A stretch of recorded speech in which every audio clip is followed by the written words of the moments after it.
Computer science videos here today to show you guys in tutorial 39 how to comment on a post on Instagram using the application called GRIDS for Instagram using a computer. Without further ado, let us start the video. So the first thing we need to do is go all the way down to the dock, click on the application itself called GRIDS.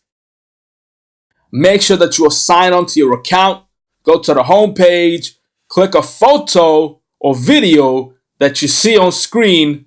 I'll just click the top middle photo and now scroll down to the bottom of the comment section where it says add the comment. I'll say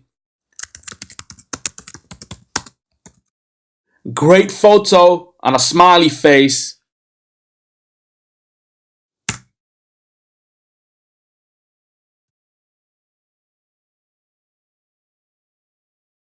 The comment has now been posted.